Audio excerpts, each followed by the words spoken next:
bahagi ng Metro Manila binaha kasunod ng halos walang patid na ulan. Sa Quezon City, nalubog sa hanggang dibdib na baha ang NS Amoranto Street. Di na makadaan ang ilang sasakyan. Gutter deep na baha naman ang nakaapekto sa ilang pangunahing kalsada sa Maynila. Ang ilang LGU nagsuspindi na ng klase at trabaho dahil sa baha. Ang mga update sa lagay ng panahon, abangan dito sa Frontline sa umaga. Ngayong August 28, kasama ang buong pwersa ng News 5, narito na ang mga umaaksyong balitang hatid ng Frontline sa umaga. Rider at angkas niya sa Quezon City, sumemplang. Preno ng motor, di raw kumagat dahil basa ang daan. Kahit pa maulan, magkahiwalay na sunog sumiklab sa Quezon City at Mandaluyong. Vice President Sara Duterte na humarap sa budget hearing ng OVP, hindi sumagot sa mga tanong tungkol sa kanyang confidential funds. VP Sara at ilang mambabatas, nagkainitan pa. Sheila Go, inamin sa Senado na hindi sila tunay na magkapatid ni dating Mayor Alice Go. Idinetalye pa niya kung paano sila nakaalis ng Pilipinas. Davao Regional Trial Court naglabas na ng Temporary Protection Order para sa compound ng Kingdom of Jesus Christ sa Davao. Pero mga polis, itutuloy pa rin ang paghahanap kay Pastor Apollo Kibuloy. Bini at SB19 nasa Korea na para mag-perform at tanggapin ang Voices of Asia Awards sa Billboard Korea.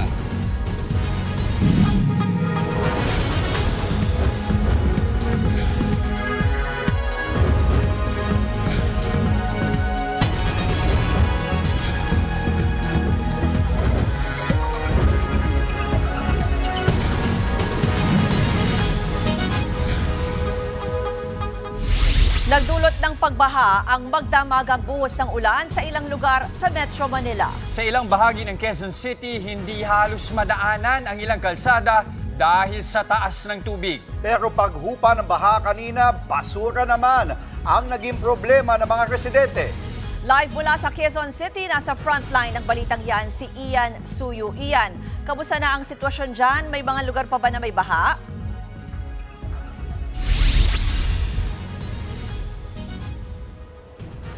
Bruce, sa ngayon nga medyo humupa na yung baha dito sa kahabaan ng G. Araneta Avenue. No? Yun nga lang, malaking problema para sa mga residente ay yung sandamakmak na basura na naiwan sa baha. Magdamag walang patid ang pag-ulan na dulot ng hanging habagat sa maraming parte ng Quezon City. Sa kahabaan ng NS Amoranto, hindi makadaan ang mga sasakyan dahil umabot sa hanggang dibdib ang baha. Ang sasakyan niyang ito, sinubukang suungin ng tubig pero napaatras rin. Napilitan tuloy silang humanap ng alternatibong ruta. Pagsapit naman ng umaga, humupa na ang tubig sa ilang bahagi ng Quezon City. Pero tumambad naman sa mga residente ang sandamakmak na basura gaya ng sakahabaan ng Maria Clara Street. Si Aling Ofelia, nabutan namin na winawalisan at binubuhusan ng tubig ang harap ng bahay nila. Si Mang Arnel naman, kasama ang mga kapitbahay sa paglilinis. Anila, malaking abala raw ang mga basura dahil nakakaapekto ito sa kalusugan ng mga residente. Ang hiling nila, sana raw hakutin agad ng barangay ang basura dahil noong nakaraang bagyong Karina ay naipon ng ilang araw ang mga basura. Roots, sa ngayon nga, no, ayon sa MMDA, passable na ang northbound at southbound nitong G. Araneta Avenue. Pero paalala pa rin natin sa ating mga kapatid, mas maigi pong bumiyahe na kagad kayo ngayon habang hindi pa umuulan dahil baka mamaya pag umulan, bumaha na naman at mahassle pa ang inyong paglalakbay. At yan ang latest mula dito sa Quezon City. Balik sa inyo, Ruth. Maraming salamat, Ian Suyu. Patuloy na magdadala ng pag-ulan ng hanging habagat o southwest monsoon sa ilang bahagi ng bansa ngayong Miyerkules. Posible ang katamtaman hanggang malakas na pag-ulan sa Metro Manila, Zambales, Bataan, Tarlac, Pampanga, Cavite, Batangas, maging sa Occidental Mindoro, Palawan at Antique. Kalat-kalat na pag-ulan naman ang dala ng habagat sa La Union, Pangasinan, Benguet, Bicol at iba pang bahagi ng Luzon at Visayas. Ayon sa Pag-asa, posible namang humina ang ulan pagdating ng tanghali o hapon. Nagdeklara namang walang pasok ang Malacanang sa lahat ng antas sa Metro Manila, kabilang ang government offices dahil sa maulang panahon. Sa Taytay Rizal naman, suspendido ang face-to-face classes mula preschool hanggang senior high school. Kasunod nga ng magdamag na pag-ulan, umapaw na ang Lamesa Dam sa Quezon City. Sa tala ng Pag-asa, umabot na sa 80.16 meters ang level ng tubig sa Lamesa Dam. Mas mataas na ito sa spilling level na 80.15 meters. Babala ng Pag-asa, posibleng maapektuhan ng pag-apaw ng dam ang mga kalapit na lugar na dinaraanan ng Tulyahan River. Kabilang dyan ang ilang lugar sa Quezon City, sa Valenzuela at sa Malabon. Inabisuhan na ang mga residenteng maging alerto sakaling magkaroon ng pagbaha. Nakabantay na ang mga otoridad sa patuloy na pagtaas ng level ng tubig sa Marikina River dahil nga po sa pag-ulan. At live mula sa Marikina, nasa frontline ng balitang yan, si Hannibal Talete. Hannibal, ano ba ang sitwasyon dyan? Mataas na ba ang level ng Marikina River? Ruth, pabugsong-bugsong ulan ang naranasan simula kagabi hanggang kaninang umaga. Ngayong umaga at sa eastern part ng Metro Manila, kaya naman bantay sarado ng mga otoridad ang Marikina River.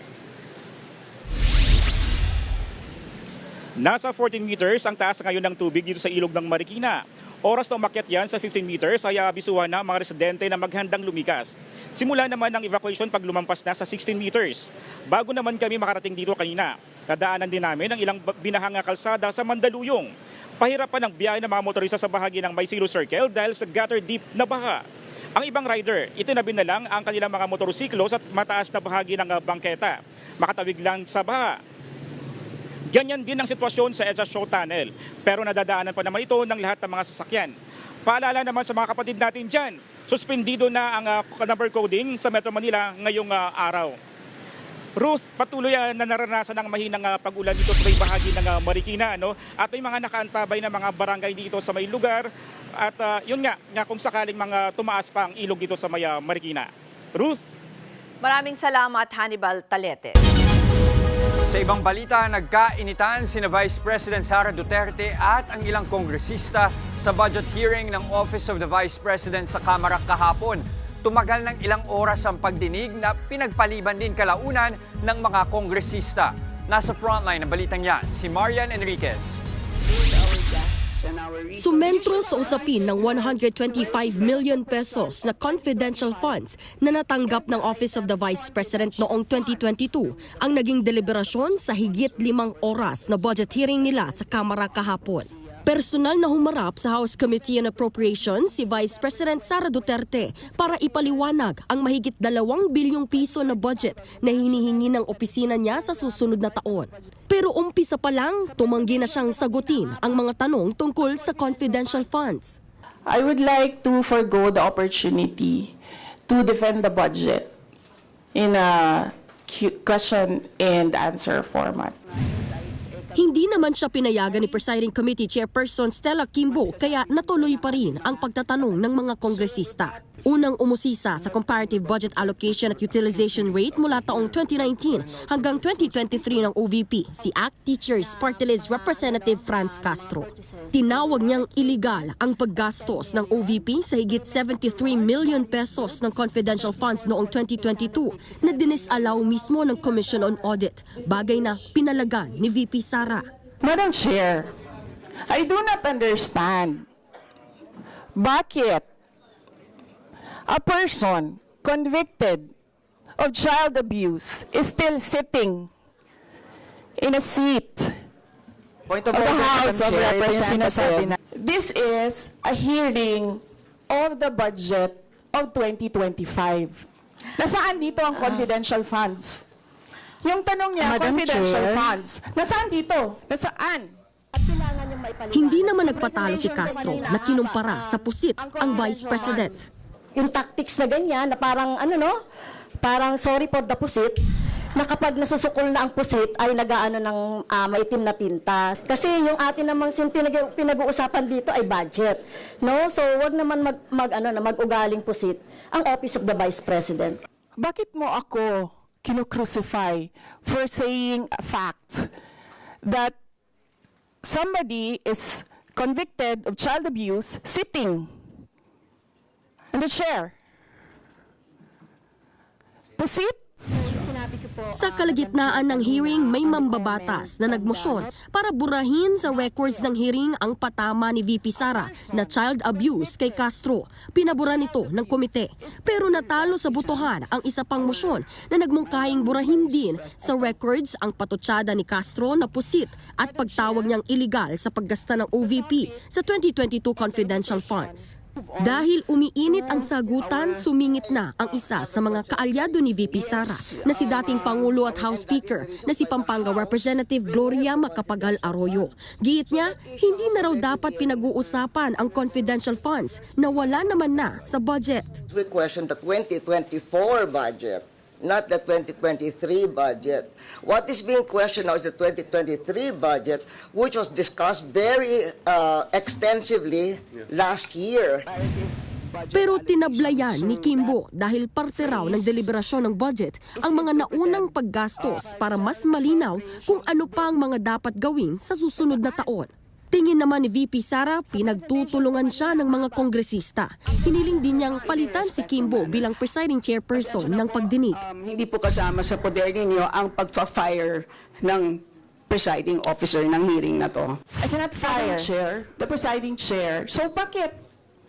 Yes, Bakit napaka-one-sided nito, ma'am? noted po. Dahil ba madami kayo dyan sa kabila at nag-iisa ako dito? We note Sa huli, hindi pa rin natapos ang hearing dahil paulit-ulit nang tumanggi si VP Sara na sagutin ang issue tungkol sa confidential funds. Dito na dinefer ng mga kongresista ang pagdinig na nakaschedule ulit ituloy sa September 10. Nagbabalita mula sa Frontline, Marian Enriquez, News 5. Sa ibang balita, umamin si Sheila Go na hindi niya tunay na kapatid ang pinaghahanap pa rin na si dating Bamban Mayor Alice Go. Idinetalya niya rin sa Senado kung paano sila nakalabas ng bansa gamit ang iba't ibang bangka. Nasa frontline ng balitang yan, si Mean Los Baños. Ang umano'y magkapatid na sina dating Bamban Mayor Alice Go at Sheila Leal Go, hindi pala tunay na magkadugo. Si Alice, hindi mo siya tunay na kapatid. Hindi po. Inamin ni Sheila sa pagdinig ng Senate Justice Subcommittee na 16 o 17 years old siya nang dumating siya sa Pilipinas noong 2001. Sino ang imbita sa'yo na pumunta dito? O sino nagdala sa'yo? Sino ang ako dito? Si Daddy na pupunta dito. Si Guo Jiangjong. Opo. Hindi raw totoong dito siya sa Pilipinas ipinanganak. Hindi totoo na dito kayo pinanganak? Hindi po. Ako hindi. Okay. So, sabi nyo kanina, pagdating nyo dito 2001, galing kayong China. Opo. So, sa China din kayo ipinanganak? Ako po, opo. Hindi niya rin daw tunay na ama si Jean Zhongguo na itinuturong ama ni Alice. Sino ang tunay na tatay mo? Pwede po hindi ako sasagutin. May kaso po kay Sago, di ba? Dinala lang daw siya sa Pilipinas ng itinuturing niyang ama para tulungan siya sa negosyo at sinabihan daw si Sheila na ituring niyang kapatid si Alice. Hindi rin daw niya ina si Wen Yilin na itinuturing namang tunay na ina ng sinibak na alkalde. Pero sino po yung tinuturing nyong totoong nanay? Ako po? Yes. O, sa China po. Una nang kinumpirma ng National Bureau of Investigation na Chinese si Sheila Go na may tunay na pangalang Zhang Mier. Hindi man tunay na magkapatid, naging close daw si Sheila kay Alice. Hindi na nga rin daw siya nag-usisa nang umalis sila ng Pilipinas nila Alice at isa pang sinasabing kapatid nilang si Wesley noong unang linggo ng Hulyo.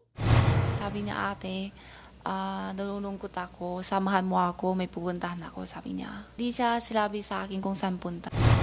Ayon kay Sheila, isang gabi nang may sumundo sa kanilang van mula sa kanilang farm sa Bamban, Tarlac. 5 oras daw silang bumiyahe bago nakarating sa Pantalan na hindi niya raw alam kung saan. Doon daw sila sumakay sa isang maliit na bangka at lumipat sa isang malaking barko na 3 hanggang 4 na araw ang biyahe. Saka sumakay sa isa pang maliit na bangka bago sila nakarating sa Malaysia. Fishing ship ata, hindi ko alam. May nakita kayong mga lambat at mga isda? Yung lake na panghuli na fish. Tapos yun na, dumating na kayo ng Malaysia. May palit pa isang ulit. Palit pa uli ng isang barko. Anong description ng isang barko na yung pinalit? Yung maliit naman na palang kulay. Tapos? Blue or green? Hindi ka pa rin nagtatanong, saan tayo pupunta, ate? Saan tayo? Magpapakamatay na ba tayo? Galit siya sa akin, wag daw ako tanungin, basta samahan mo lang. Tanong ko, sabi ko, saan na tayo dito? Saan ba tayo? Ang sabi niya sa akin, Siempen na. Okay, so at least we know yung Yun lang Chinese po. name na Siempen na. Opo, Chinese name Okay. po. Ayon kay Senator Risa Hontiveros, ang binanggit na siyempena ni Sheila ay maaring Sipadan Island sa Simporna, Sabah, kaya posible raw na sa Sabah sa Malaysia pumasok si Nago. Di naman bumenta sa ilang senador ang sinabi ni Sheila na hindi niya alam na hinahanap ng mga otoridad si Alice. Una talaga, hindi ko alam. Yung Makinig ka. Ha? Huwag mo kami lukuhin dito. Hindi po. Ha? Niluloko mo kami. Hindi po. Klaro na hindi ka nagtanong sa kapatid mo na bakit kayo magbangka at hating gabi tayo lalayas dito. Tapos sabihin mo sa amin ngayon na hindi mo alam na lalayas na pala kayo ng Pilipinas. Oo. Tell it to the Marines. Kinumpirma naman ni Sheila ang unang report ng Bureau of Immigration na mula Malaysia, pumunta sila sa Singapore at nag-ferry pa Bantam, Indonesia. August 20 raw, humiwalay si Alice sa kanila. Nasaan ang kapatid mo? Hindi ko po alam. Last, sa Indonesia, hiwalay na po kami. Sabi lang niya sa akin, hiwalay lang muna ate. Tapos, tanong ko siya saan siya punta, sabi niya sa akin, wag daw ako alamin. Ayon sa Bureau of Immigration, tukoy na nila na nasa Jakarta, Indonesia sa ngayon si dating Bamban-Tarlac Mayor Alice Go. Tuloy daw ang koordinasyon sa pagitan ng immigration ng Indonesia at Pilipinas para sa deportation ng dating alkalde. Siniguro ng BI sa Senado na mapababalik nila sa bansa si Alice Go sa lalong madaling panahon. Ipagpapatuloy pa ang pagdinig kaya mananatiling nakakulong sa Senado si Sheila Go. Balak ding imbitahan si Cassandra Leong na kasama ni Sheila nang maaresto sa Indonesia at nakadetini ngayon sa Kamara. Nagbabalita mula sa Frontline, Mean Los Baños, News 5. Susunod, rider at angkas niya na disgrasya sa gitna ng ulan. Sa kabila ng maulang panahon, magkahiwalay na sunog, sumiklab sa Mandaluyong at Quezon City. At sa pool sa video, tindero ng fishball sa Valenzuela na sagasaan ng 10-wheeler. Yan at iba pang mga balita at impormasyon sa pagbabalik ng Frontline sa umaga.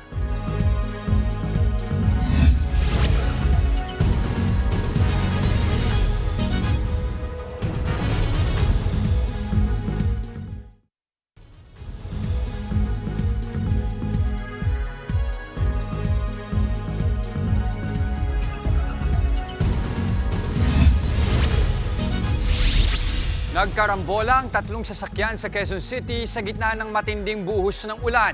Ang ilang kalsada naman sa Maynila, lubog na sa baha. Nasa frontline ng balitang yan, si Hannibal Talete. Dahan-dahan na kumagmaneho ang mga sasakyan na dumadaan sa Taft Avenue sa Maynila. Gutter deep na kasi ang baha sa gitna ng matinding buhos ng ulan. Umaabot na rin sa bangketang tubig baha sa Espanya Boulevard. Partikular na sa intersection ng De La Fuente Street. Ayon din sa Manila DRRM office, napaulat na ring lubog sa baha ang Mel Lopez Boulevard. Nag-iikot na rin daw sila sa Maynila para silipin kung may mga kalsada ng hindi madaanan. Sa gitna ng masamang panahon, nagdeklara na ng class suspension ang lahat ng antas ang Maynila. Sa Quezon City naman, nakahandusay sa basang kalsada ang rider na ito sa may intersection ng V. Luna at East Avenue. Katabi naman ang nakasalampak din sa kalsada ang angkas niya. Sabay tumilapon ng rider at ang angkas nang sumalpok ang motor sa dalawang sasakyan na sinusundan nito. Babae ang angkas na ng Mobit. Nabangga sila doon sa tapos na tumba. Ayun, nakon sila sa nagtalsikan yung mga helmet nila. Kwento ng may-ari ng kotseng binangga ng motorsiklo, beating the red light ang rider. Sa dulas ng daan, hindi na nakapreno ng maigi ang driver at nauwi na sa karambola ang motor at dalawang kotse. Pinilit niya yung stoplight na naka-stop na siya, hinto na pula na, pinilit niya. Agad namang responde ang rescuer ng QCDRMO at nagbigay ng paunang lunas sa mga biktima. Kapwa pananakit ng binti ang iniinda ng rider at angkas nito. Dahil sa aksidente, bumigat ang daloy ng trapiko sa kahabaan ng East Avenue. Nakadagdag pa ang ulan, kaya naipon ang mga sasakyan sa kalsada. Nagbabalita mula sa Frontline, Hannibal Talete, News 5. Magdamag nga ang ulan pero di niya napigilan na sumiklab ang magkahiwalay na sunog sa Mandaluyong at Quezon City. Nasa frontline ng balitang yan, si Ian Suyo. Sa gitna ng malakas na ulan, sumiklab ang sunog sa Barangay Payatas sa Quezon City kagabi. Mabilis na lumikas ang mga residente dahil sa bilis ng paglaki ng apoy. Ang senior citizen na si Aling Zenaida walang naisalbang gamit bukod sa ilang importanteng dokumento. Sigaw na sila nga sunog daw. Tapos lumabas kami, doon na kami sa may karsada, nag-standby. May isusuot namin pati ang bahay, sunog din. May mga gamit kami, speaker, mga TV, mga ceiling, mga electric fan. Lahat ng gamit sunog. Ganyan din halos ang nangyari kay Aling Merly na cellphone lang ang nabitbit habang lumilikas. Nagkagalos pa siya sa tuhod matapos tumalon mula sa ikalawang palapag ng kanilang bahay para lang makalikas. Nakita ko yung apoy sa bubong. Sabi ko, wala, bakit mainit? Sobrang init. Pala, may apoy. Sabi ko, may apoy. Ang lakas talaga, papasok na sa loob. Dali-dali man ko bukas na bintana namin. Doon ako dumaan. Tumalon ako sa pinakamalalim. Nasa 16 na fire truck ng BFP ang nagtulong-tulong para apulahin ang sunog. Dahil umuulan po, nakatulong naman po ito para hindi agad kumalat ang apoy, pero naging madulas po yung kalsada dahil pababa po ito. At masikip po yung street, very narrow street, nagsasalubong po yung lumalabas at papasok po yung ating mga bumbero. Inabot ng halos 2 oras bago idineklara ang fire out sa lugar. Nasa 6 na bahay naman ang natupok. Kasalukuyan namang nanunuluyan sa mga modular tents sa evacuation center ang mga apektadong residente. Inaalam pa kung ano ang sanhi ng sunog.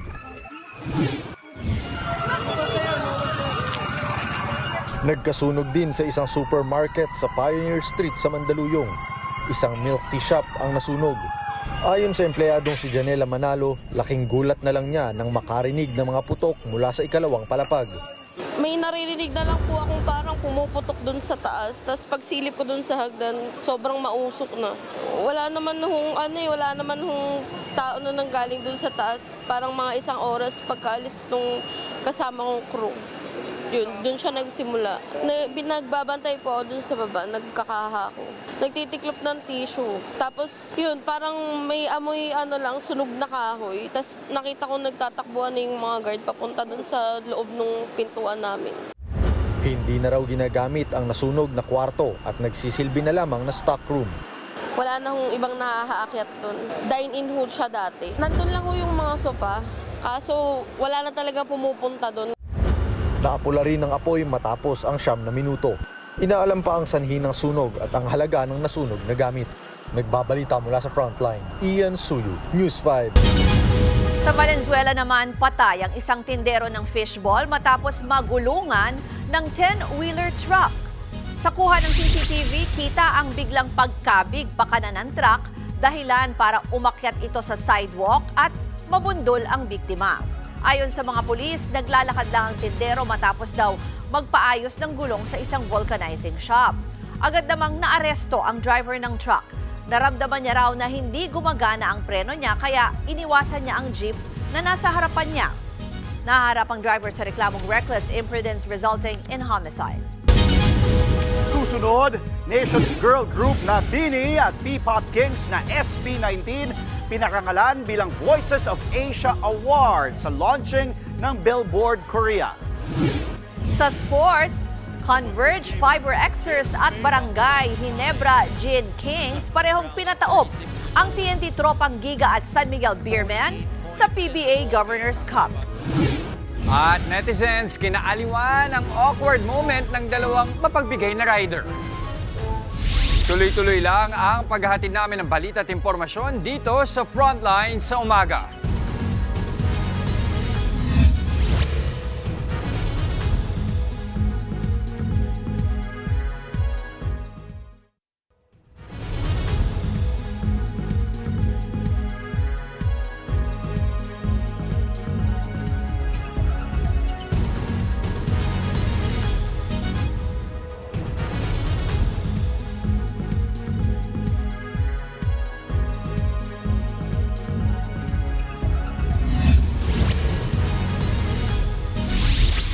Proud to represent ang P-pop sensations na BINI at SB19 sa Billboard K-Power 100 sa South Korea.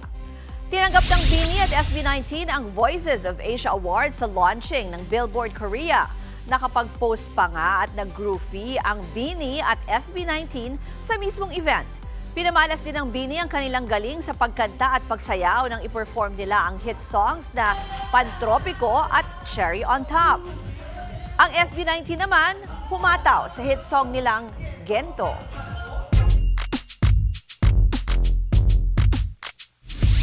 Nalusutan ng Converge Fiber Xers ang TNT Tropang Giga sa kanilang tapatan sa PBA Governor's Cup. Ipinasok ni import Scotty Hobson ang off-balance 4-point shot para mapalamang ang Converge sa huling 3 segundo ng laban. Di pumasok ang layup ng TNT sa sumunod na possession, kaya nakuha na ng Fiber Xers ang 96-95 win. Sumandal naman ang Barangay Ginebra Gin Kings kay Justin Brownlee para pataubin ang San Miguel Beermen 108-102. Nagpakawala ng career-high 51 points si Brownlee bukod sa 13 rebounds at 6 steals. Tuloy naman ang aksyon sa PBA mamayang hapon sa Ninoy Aquino Stadium. Unang magtatapat mamayang alas 5 ng hapon ang Meralco Bots at ang Terra Firma Jeep. Bago ang laban ng NLEX Road Warriors at ng Rain or Shine Elasto Painters, 7:30 naman yan ng gabi.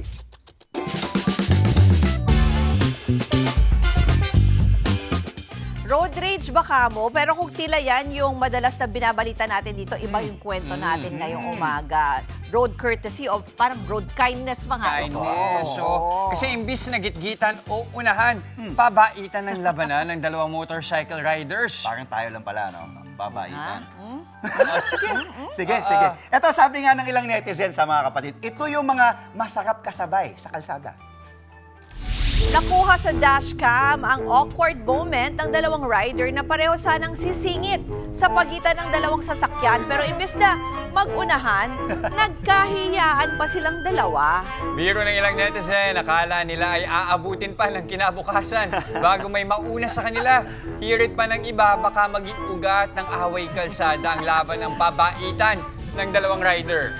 Sumuludo rin daw ang netizens sa uploader ng dashcam dahil kahit daw siya ay naging mapagbigay na sa daan. Kulang na lang daw ay siya na ang paunahin ng dalawang rider. Nakakatuwa yung nagkailangan pa sila. Pero nangyayari yan, ha? Yung ilangan. Ikaw muna. Hindi, pero ang maganda doon, at least yun yung ilangan nila. Tama. Na meron silang defensive, kumbaga, yung dalawang rider. At yan po ang mga impormasyong dapat ninyong malaman. Mga balita para sa may alam at may pakialam.